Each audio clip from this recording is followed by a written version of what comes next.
जय श्री राम, जय श्री कृष्ण। मित्रों, आप सभी का स्वागत है इस पावन और दिव्य यात्रा में। आज हम एक ऐसे प्रश्न का रहस्य जानेंगे जिसे सुनकर आपके मन में भी कई वर्षों से छुपे हुए संदेह दूर हो जाएंगे। श्री कृष्ण और श्री राम दोनों ही भगवान विष्णु के अवतार थे। दोनों ने अपने अपने युग में धर्म की स्थापना की, अधर्म का नाश किया और मानवता को प्रेम, करुणा और सत्य का मार्ग दिखाया। लेकिन एक बात ने हमेशा सभी भक्तों को चकित किया है। जहां श्री कृष्ण ने महाभारत युद्ध में और अन्य अवसरों पर सुदर्शन चक्र का प्रयोग कर अपने शत्रुओं का संहार किया, वहीं श्री राम ने कभी सुदर्शन चक्र का प्रयोग क्यों नहीं किया? क्या भगवान राम सुदर्शन चक्र धारण करने में असमर्थ थे या फिर इसके पीछे कोई गहरा रहस्य छुपा है? आइए जानते हैं इस दिव्य कथा को, जो पद्म पुराण के उत्तरखंड अध्याय 253 में वर्णित है। एक बार देवी पार्वती ने भगवान शिव से पूछा, प्रभु, श्री राम और श्री कृष्ण दोनों ही विष्णु के अवतार हैं, फिर क्यों श्री राम ने सुदर्शन चक्र का प्रयोग नहीं किया? तब भगवान शिव मंद मुस्कान के साथ पार्वती जी को पूर्व काल की बातें सुनाते हुए कहते हैं, एक समय स्वयंभू मनु ने घोर तपस्या कर भगवान विष्णु से यह वरदान प्राप्त किया था कि श्री हरि 3 जन्मों तक उनके पुत्र रूप में जन्म लेंगे। भगवान विष्णु ने वचन दिया, जब जब धरती पर धर्म की रक्षा का समय आएगा, तब तब मैं तुम्हारे यहां जन्म लूंगा। इसी वचन के अनुसार मनु का पहला जन्म रघुकुल में हुआ। वे राजा दशरथ के रूप में प्रसिद्ध हुए। उसी समय रावण ने कठोर तपस्या कर देवताओं, दानवों और राक्षसों से अमृता का वर प्राप्त कर लिया था। रावण इतना शक्तिशाली हो गया था कि उसने तीनों लोकों पर अपना आधिपत्य जमा लिया। रावण के वध के लिए केवल एक ही शर्त थी, वह केवल मनुष्य या वानर के हाथों ही मारा जा सकता था। यही कारण था कि श्री हरि ने दशरथ जी के घर मनुष्य रूप में श्री राम के रूप में अवतार लिया। राजा दशरथ की रानी कौशल्या के गर्भ से श्री राम का जन्म हुआ। कैकेयी के गर्भ से भरत का जन्म हुआ, जो पंचजन्य शंख के अंश थे। सुमित्रा के गर्भ से लक्ष्मण और शत्रुघ्न का जन्म हुआ। लक्ष्मण शेषनाग के अंश थे, जबकि शत्रुघ्न सुदर्शन चक्र के अंश थे। अब आप सोचिए, सुदर्शन चक्र ने शत्रुघ्न के रूप में जन्म ले लिया था।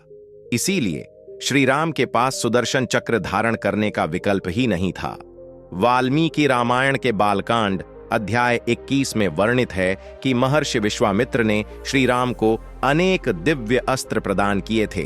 दंड चक्र, धर्म चक्र, काल चक्र, विष्णु चक्र और इंद्र चक्र। लेकिन कहीं भी सुदर्शन चक्र का उल्लेख नहीं मिलता।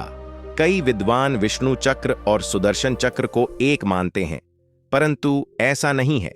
सुदर्शन चक्र भगवान विष्णु का परम दिव्य और विशेष अस्त्र है, ठीक वैसे ही जैसे भगवान शिव का त्रिशूल।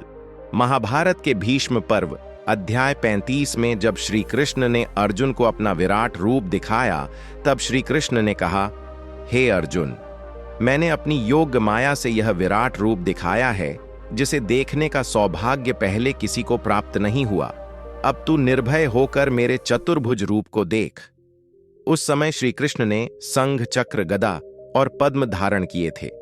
उनके लिए देव रूप और चक्र का उपयोग संभव था, क्योंकि उनका अवतार पूर्ण परमेश्वर रूप में था। लेकिन श्री राम का अवतार पूर्ण रूप से मर्यादा पुरुषोत्तम के रूप में था। श्री राम ने कभी अपने दिव्य रूप को सामान्य जनों के सामने प्रकट नहीं किया। यदि श्री राम ने सुदर्शन चक्र का प्रयोग किया होता तो वे देव रूप में प्रकट हो जाते, जिससे रावण के वध की शर्त टूट जाती। महाभारत के वन पर्व अध्याय 999 में परशुराम जी ने श्री राम को चुनौती दी थी।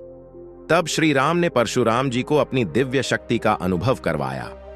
उन्होंने परशुराम जी को दिव्य दृष्टि दी, जिससे परशुराम ने श्री राम के भीतर भगवान विष्णु के स्वरूप का साक्षात्कार किया। रामचरितमानस में भी उल्लेख है कि श्री राम ने माता कौशल्या को भी अपना चतुर्भुज रूप दिखाया था। यही कारण था कि श्री राम ने कभी सुदर्शन चक्र का प्रयोग नहीं किया।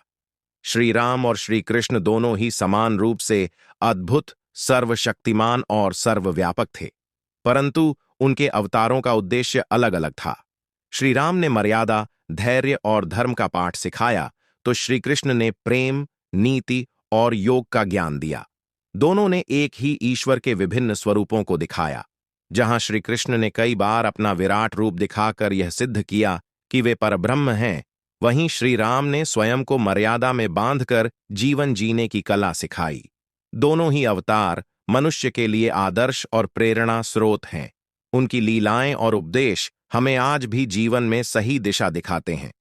तो दोस्तों, अब आप समझ ही गए होंगे कि श्री राम ने सुदर्शन चक्र का प्रयोग क्यों नहीं किया। उनका हर कार्य, हर निर्णय, हर लीला संपूर्ण ब्रह्मांड के लिए एक गहन संदेश और शिक्षा है।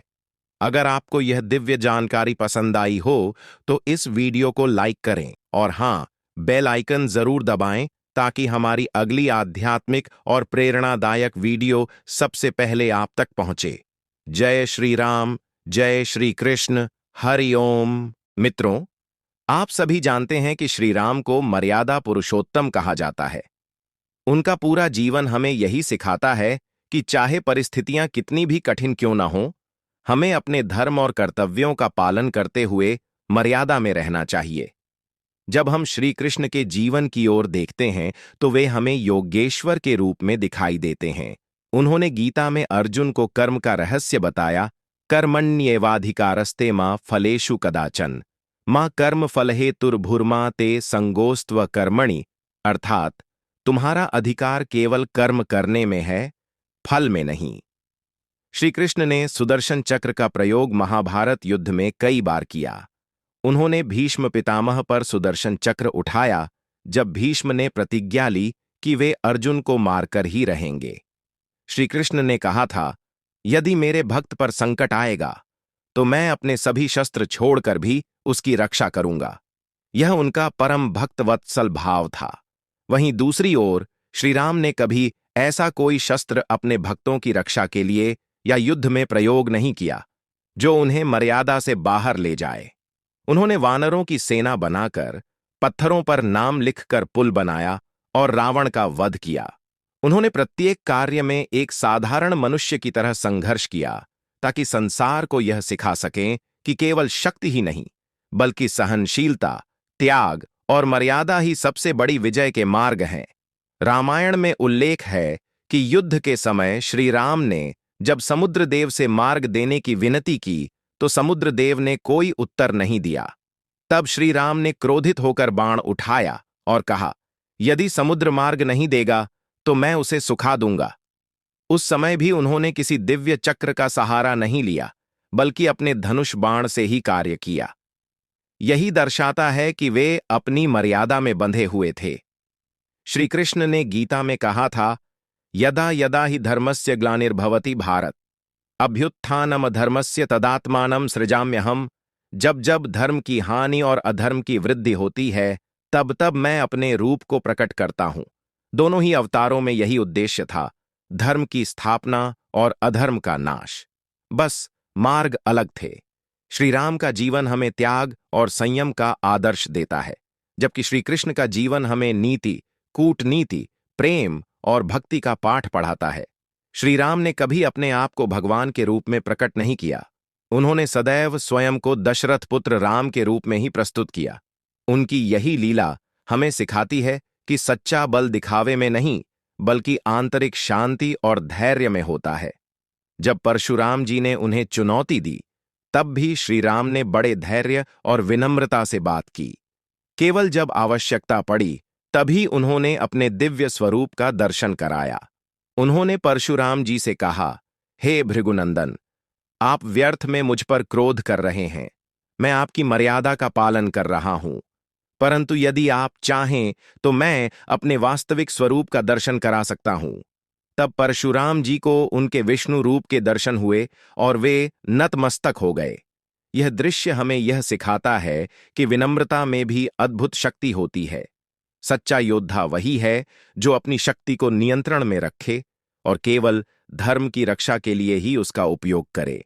मित्रों, श्री राम और श्री कृष्ण के चरित्र हमें जीवन में हर प्रकार की परिस्थितियों में सही मार्ग पर चलने की प्रेरणा देते हैं। श्री राम हमें सिखाते हैं, सत्य और मर्यादा के मार्ग पर चलना ही सबसे बड़ा धर्म है।